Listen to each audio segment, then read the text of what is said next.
मैं ये महसूस करता हूँ कि आने वाले सितंबर माह में पंचायत के चुनाव की शहरीकरण, जो हम शहरीकरण करते हैं, एक्चुअल में शहरीकरण, शहर नहीं कहूँगा कि गुड़गांव जैसे गांव हो जाएंगे। तो ये खबरें निकल कर आती है कि जुलाई में होंगे, फिर अगस्त में कहा जाता है, तो क्या मंत्री महोदय आपके दफ्तर से ये खबरें छनकर बाहर जाती हैं? क्योंकि मेरी सोच डेवलपमेंट और डेवलपमेंट।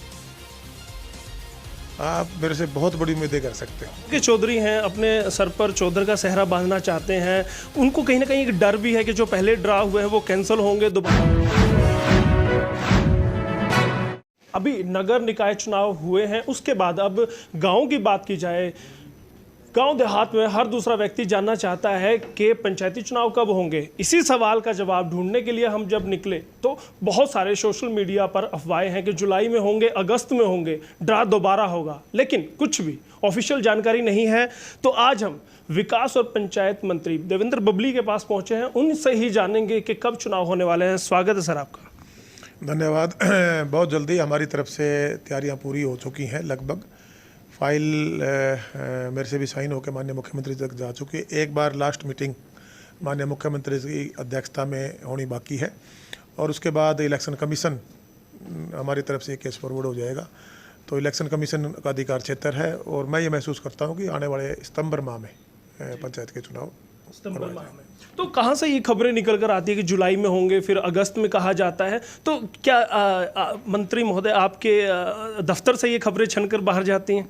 देखिए, ये तो मैं नहीं बता पाऊंगा ये कहाँ से जाती हैं, लेकिन मुझे लगता है कि हमारी जो तैयारी है उसके हिसाब से आने वाले सितंबर माह तक चुनाव हम करवा पाएंगे। गांव के चौधरी हैं, अपने सर पर चौधर का सेहरा बांधना चाहते हैं, उनको कहीं ना कहीं एक डर भी है कि जो पहले ड्रा हुए हैं वो कैंसिल होंगे, दोबारा से ड्रा होंगे। क्या स्थिति स्पष्ट है अभी? वो फैसला मैंने बताया कि अभी तक माननीय मुख्यमंत्री जी की अध्यक्षता में एक बैठक होनी है, तब ये फैसला जल्दी ले लिया जाएगा। बाकी तैयारियां बाकी सारी पूरी हो चुकी हैं। तो सितंबर में कहा जा सकता है? बिल्कुल सितंबर तक आप सोच सकते हैं चुनाव करवाए जाएंगे। देवेंद्र बबली को एक ऐसे मंत्री के तौर पर देखा जाता है जो आक्रामक होकर काम करते हैं, उनमें एनर्जी भी है, ग्राउंड पर देखा जाता है, आप ग्राउंड पर रहकर काम करना पसंद करते हैं।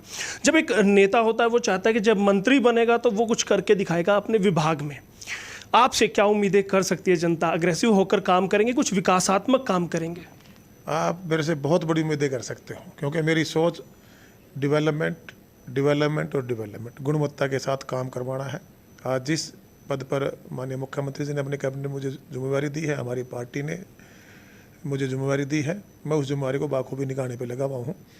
पिछले दिनों बहुत सी समस्याएं डिपार्टमेंट में आई, उसके कई कारण रहे और एक पुरानी परंपराएं थी, उनको भी मैंने बदलने का काम किया है। एक जो माहौल था, डेवलपमेंट सिर्फ कागज़ों में अटका रहे, डेवलपमेंट ग्राउंड पे ना जाए, क्वालिटी के साथ ना जाए, और एक हमारे डिपार्टमेंट का जो विश्वास हम जनता के प्रति कहीं ना कहीं खो चुके थे, उसको मैंने दोबारा हासिल करना शुरू किया है। और आज उसी का परिणाम था कि जो हमारे पिछले दिनों जो BDPOs का एक मिसअंडरस्टैंडिंग कुछ स्वार्थी लोगों द्वारा पैदा की गई थी डिपार्टमेंट को ख़राब करने की और मेरे विजन को भ्रमित करवाने की, और उनको पता था ग्राउंड पर देवेंद्र सिंह बबली काम करवाएगा, बहुत से लोगों को उससे तकलीफ भी होनी थी। तो मैं तो यही कहना चाहूँगा कि मेरा एजेंडा विकास और काम गुणवत्ता के साथ टाइम बंद तरीके से है और उसमें आज पूरा डिपार्टमेंट एकजुट हो चुका है। कुछ उनके इश्यूज़ थे, उनको हमने क्लियर करवाने का उनको आश्वासन दिया, और वो तो मैं पहले से ऑलरेडी मैं फाइल चला चुका था। और जो उनके राइट्स हैं, आज हमारा एक परिवार, एक टीम है, उसमें उनके राइट्स का कहीं हनन नहीं होने दिया जाएगा। लेकिन उसके बदले में आप ये सोचें कि हम इस तरह की दूसरे हरकतों से हम जो डेवलपमेंट है उसको डिस्टर्ब करें या कोई दबाव, वो मेरे ऊपर एप्लीकेबल नहीं हो सकता। और इस बात को हमारे डिपार्टमेंट के जो सही अधिकारी थे वो बहुत पहले से जानते थे।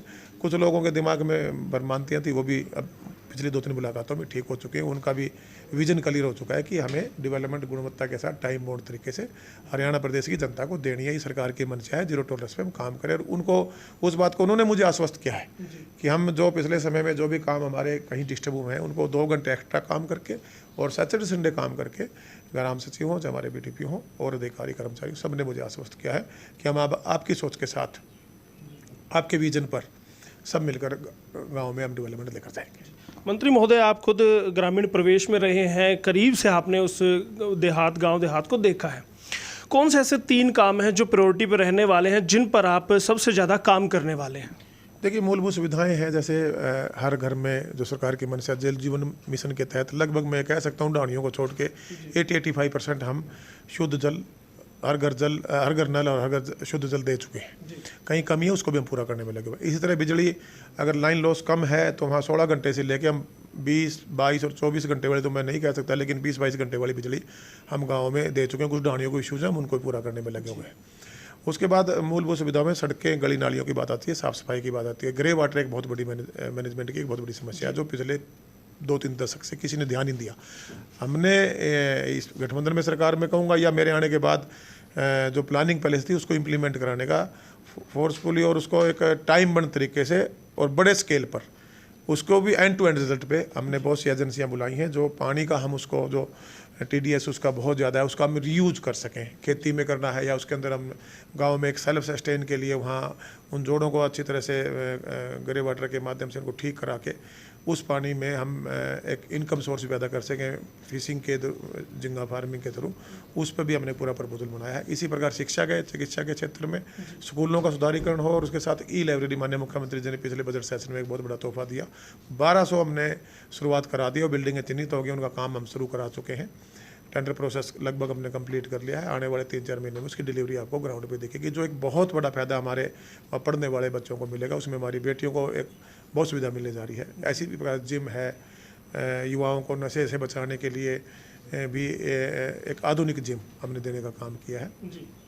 गाँव के अंदर पार्क बनाने की योजना हो, सोलर लाइट लगाने की योजना हो, कैमरे से हमने गाँव को कवर करने की योजना हो, वो सारे प्रपोजल जो 8-10 प्रपोजल हमारे चले हुए हैं। जो एक सोच हमारी सरकार की है, गठबंधन सरकार की है कि शहरीकरण, जो हम शहरीकरण करते हैं, एक्चुअल में शहरीकरण, शहर नहीं कहूँगा कि गुड़गांव जैसे गांव हो जाएंगे, लेकिन छोटे शहरों जैसे गांव हो, इस सोच पे हम काम कर रहे हैं और डिलीवरी आने वाले समय में बहुत जल्दी आपको गांव में देखने को मिलेगी। एक छोटा सा सवाल, आखिरी सवाल मेरा रहेगा, पहले के नेताओं ने, पहले के मंत्रियों ने क्षेत्रवाद को बढ़ावा दिया, क्या देवेंद्र बबली सिर्फ अपने क्षेत्र को छोड़कर पूरे हरियाणा पर ध्यान देंगे या सिर्फ क्षेत्रवाद में फंस कर रह जाएंगे? देखिए, मेरी प्राथमिकता आज बतौर मंत्री पूरे हरियाणा में डेवलपमेंट और विकास मंत्री के रूप में है। वो हर गांव मेरा गांव है और जनप्रतिनिधि के नाते मेरी टोहाना के मेरे जितने मेरे गांव हैं, मेरा शहर है, वहाँ मेरी ड्यूटी है। मैं जहाँ जिस पद पे हूँ उस ड्यूटी को बाखूबी ईमानदारी से निभाना मुझे आता है और मुझे काम करना भी आता है और करवाना भी आता है। आप आने वाले समय में इसका रिजल्ट देखेंगे। आपकी कोई भी बाइट हो या कोई भी आपका इंटरव्यू हो, उसमें आप पंचायती राज पर ज़्यादा बात करते हैं।